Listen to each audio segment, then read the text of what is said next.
Brembate di Sopra is a small town in the province of Bergamo, in the Lombardy region of northern Italy. Around 8,000 residents, quiet streets, the kind of place where parents let their children walk home alone because nothing ever happens there. Yara Gambarasio was 13 years old. She lived with her parents and 3 siblings.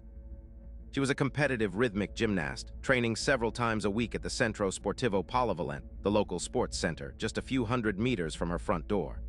On the evening of November 26, 2010, Yara walked to the gym to drop off a stereo for her team. She arrived at 6:43 in the evening. She left at 6:44. The walk home should have taken her less than 10 minutes. She never made it. When she did not come home for dinner, her mother called the gym. No one had seen her leave with anyone. Her phone was tried again and again. It rang for a while, then went dead. By the next morning, the Carabinieri, Italy's military police, had launched one of the largest search operations the region had ever seen. Helicopters, dogs, hundreds of volunteers walking shoulder to shoulder through fields and along the Brembo River. Nothing. For 3 months, the country waited. Posters of Yara's face went up across Italy. Television hosts pleaded for information. And then on February 26, 2011, a man flying a model airplane in a remote field in Cignolo di Sola, about 10 kilometers from where Yara was last seen, spotted something in the long grass. If this case is gripping you, save this video. You will want to come back to it once you know how this ended. The field was overgrown, used by local farmers, and almost never crossed by foot. Yara's body had been there for some time. The forensic team that arrived knew immediately that this was not a place a 13-year-old girl had wandered to alone in the dark. She had been brought here, and whoever brought her here believed no one would ever find her. The autopsy gave investigators a partial picture. Yara had suffered violence. She had been left in the cold. The exact sequence of events would be argued in court for years to come, but one thing was beyond dispute. This was not an opportunistic crime in a city alley. This was someone who knew the area, someone who knew which fields nobody walked through, someone local. That detail alone narrowed the suspect pool dramatically, but narrowed is not the same as solved. The Carabinieri began the painstaking work of reconstructing Yara's last hour. Her phone records showed it had pinged off cell towers consistent with a route away from her home, toward Mapolo and then Cignolo di Sola. Whoever took her had a vehicle. But the breakthrough, the one that would define this entire investigation, came from her clothing. On her leggings and on her underwear, forensic technicians recovered traces of male DNA. A complete profile, not from anyone in the national database, not from anyone known to police. A man who, as far as every Italian forensic record was concerned, did not exist. Investigators gave him a name, Ignoto Uno, unknown one, and here is where most people get this case completely wrong.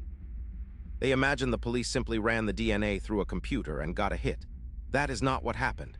What happened next was something investigators had never attempted at this scale anywhere in Europe. The lead prosecutor, Letizia Ruggeri, made a decision that would become controversial and historic in equal measure. If Ignoto Uno was not in any database, then the database would have to be built around him. The Carabinieri began collecting DNA samples, voluntarily, from every man with any plausible connection to the area. Men who lived near the gym, men whose cars had been seen on traffic cameras along Yara's route, men who frequented the same bars, the same construction sites, the same churches, then men in the wider region of Bergamo. The numbers climbed into the thousands, then the tens of thousands. By the end of the operation, more than 22,000 cheek swabs had been processed. It was the largest DNA dragnet ever conducted in Italian history, and one of the largest ever attempted anywhere in the world. None of them matched. Months passed. Pressure mounted. The Italian press began to question whether the case would ever be solved, and then, deep in the data, the forensic geneticists noticed something. Ignoto Uno's Y chromosome, the genetic material passed down from father to son, partially matched a young man from a nearby town. The match was not strong enough to make him a suspect. He was not the killer, but his Y chromosome was similar enough that he had to share a male ancestor with Ignoto Uno. That young man's name led investigators to his grandfather, and his grandfather's name was Giuseppe Garanoni, a bus driver from the village of Guarda who had died in 1999. Here is where it became counterintuitive. Garanoni's 3 known legitimate sons were tested. None of them matched Ignoto Uno, which meant Ignoto Uno had to be a son of Garanoni, but not one of his recognized children. An illegitimate son, a secret. Investigators exhumed Garanoni's body to confirm the Y chromosome lineage. Confirmed. Then they began the most delicate phase of the entire case, quietly approaching every woman in Gorno and the surrounding villages who could possibly have known Giuseppe Garanoni in the late 1960s. They asked them, gently, for a DNA sample. One of those women was named Esther Arzafi. Her mitochondrial DNA, the genetic material passed from mother to child, matched ignoto uno perfectly. Esther Arzafi had 3 children. 2 of them were twins born in 1970. One of those twins was a 43-year-old construction worker named Massimo Giuseppe Bossetti. He had no criminal record. He lived a few towns away with his wife and 3 children. He drove a truck for work. And his Y chromosome, when finally taken from him at a routine roadside check, was a complete match to the DNA on Yara Gambarassio's clothing. He was arrested on June 16, 2014, 3.5 years after Yara disappeared. What makes the Bossetti case so unsettling from a psychological standpoint is not what investigators found. It is what they did not find. There was no manifesto, no diary. No collection of disturbing material on his computer that pointed to a long-running obsession. No prior victims that police could ever link to him with certainty. No confession, not before his arrest, not after, not during the trial, not after his conviction. To this day, Massimo Bossetti maintains his innocence.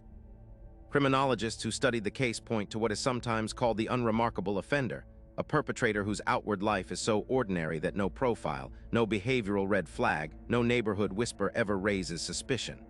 Bossetti was a working father. He attended his children's events. He had no documented history of violence, and yet the prosecution argued he had grown up his entire life under a secret weight. He had been told at one point that the man who raised him was not his biological father. The identity of his real father, Giuseppe Garanoni, the bus driver, was a hidden chapter of his family history. Some psychologists who testified suggested that this kind of buried identity, this sense of being someone other than who the world believed, can in rare cases manifest as a profound disconnection. A double life lived not in actions, but in self-perception. There's no way to know whether that played any role in what happened to Yara Gambarassio. There's no way to know what motive, if any, Bossetti carried with him on the evening of November 26, 2010. He has never offered one. In July 2016, after a trial that gripped Italy for months, Massimo Bossetti was convicted of Yara's murder and sentenced to life in prison. The conviction was upheld on appeal in 2017 and again by Italy's Supreme Court in 2018.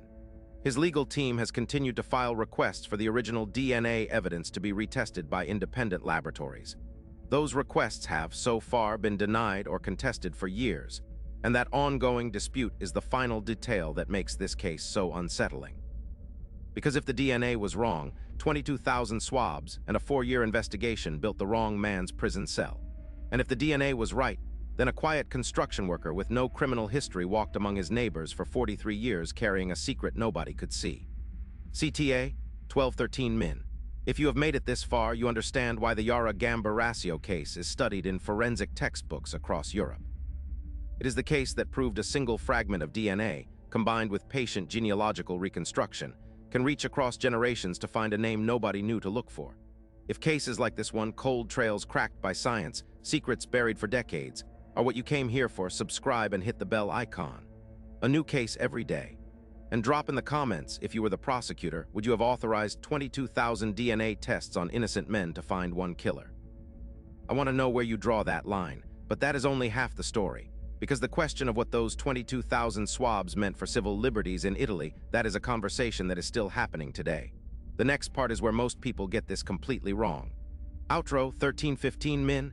Yara Gambarassio was 13 years old. She had a family who loved her. She had a future she would never see. The investigation that found her killer was, by any measure, a monumental act of human and scientific effort. Thousands of officers, dozens of geneticists, an entire country holding its breath for 3.5 years. And yet the case leaves behind questions that no verdict can close. How many other ignoto unos are out there, hiding inside family secrets that no database will ever surface on its own? How many cold cases sit in evidence lockers, waiting for the same kind of genealogical patience that finally caught a name in a village graveyard in Gorno? And what does it mean for a society when the only way to find one killer is to ask 22,000 innocent men to prove they are not him? These are the questions investigators in cold case units across the world are still wrestling with, and they are the questions that will define the next decade of forensic justice. If this hit, the video I made on the 33-year phantom killer caught by a single hidden microphone will make even more sense now. The same idea sits at the center of both cases. The truth is patient.